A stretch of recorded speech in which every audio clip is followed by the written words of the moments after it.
Really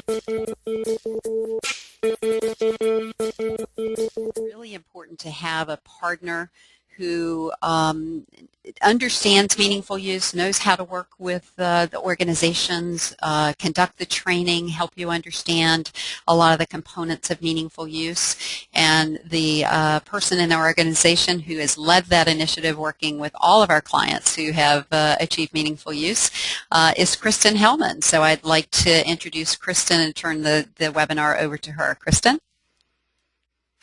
Hey everyone, and I'm so glad I get to be here today to kind of express to you what we've been able to do with our previous clients. Like Patrick said, it's very much so a partnership in which we really want to help every single client get there from start to finish with their meaningful use and being able to be successful in their attestations. Currently, to date, we have 17 hospitals that have successfully attested, 6 of whom were critical access hospitals and 11 of which were PPS hospitals. And they're all listed here. We built a relationship with every single one of them as they went through this process, and most of them have actually received all of their incentive funds to date. So.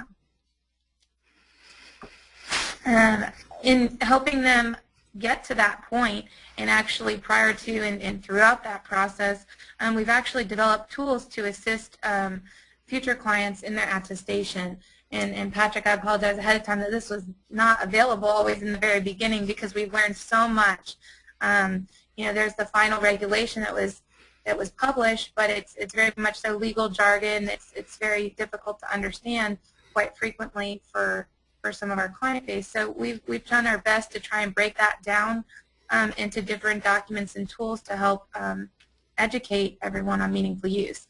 One of which is our MU playbook, which is basically training documentation of what is expected for every core, menu set, and clinical quality measure.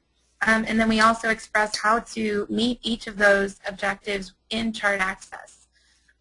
Obviously, not everybody is going to need that depth of knowledge, so we actually created an MU quick reference guide, which is basically a one-page document that many of our hospitals ended up laminating and posting at the nursing stations, and it basically gives a really quick rundown of what the requirement is and how to complete it in the system. And then last but not least, we created a frequently asked questions document about various CMS measures and how they're completed, the difference between the two methods even, all ED visits method versus observation services. And then frequently asked questions involving chart access specifically in meeting those objectives. So experience has taught us a lot about how we can better help future clients in their ease of attesting. So those are more of our external tools that we have, but embedded in chart access, as Patrick had mentioned, we have our scorecard, which gives you live hospital stats to see how well you are doing in achieving meaningful use. And we actually have that at the patient level as well. So within each patient chart, you can click and open up the MU checker where you can track your progress on each and every individual measure in real time. So prior to discharging a patient, you can easily reference this MU checker and see if you passed all the objectives for meaningful use, so that you can check that off prior to even discharging your patient. Another tool that we have embedded in the system is our MU Live Stats, which basically represents the MU scorecard, but just in a different format. As you can see, the different patient names are listed on the left, and then across the board, you see basically the MU checker as well. It's just kind of redundant information as to whether they passed or failed each measure, so that you can track all of that in live time.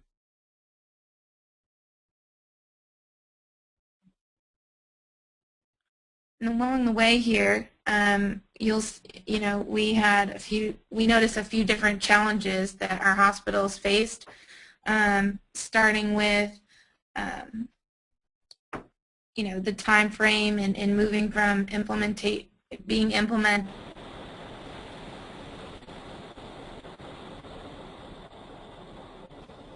Christen, we've lost your audio.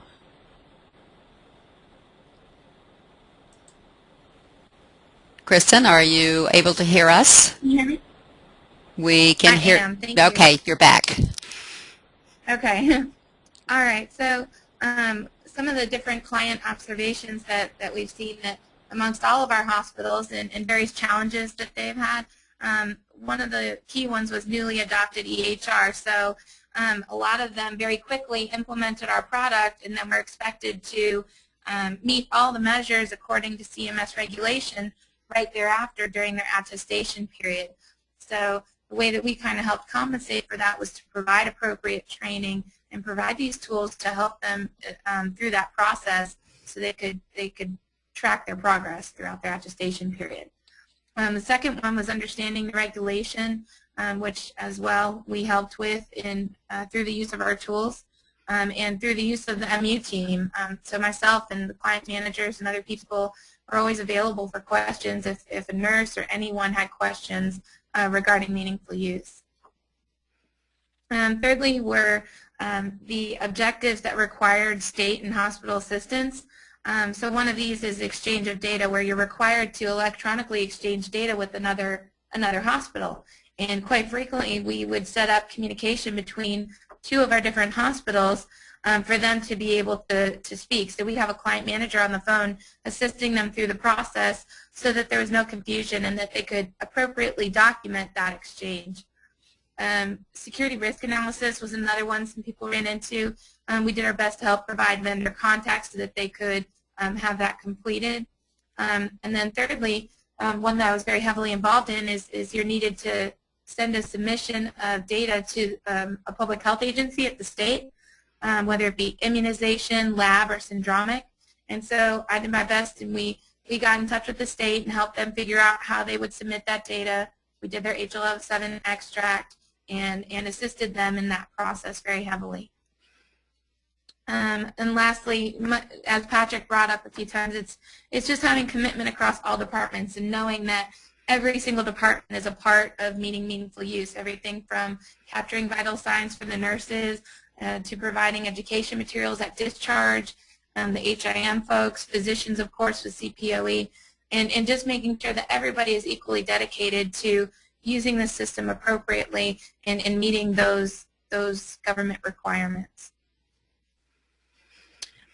Some achievements that they've had, of course, and the number one through all of this is improved patient care. So obviously less room for error and just being able to appropriately document everything. You don't have to worry about signatures and being able to read documents or things like that. So very much so we've had attestations of improved patient care.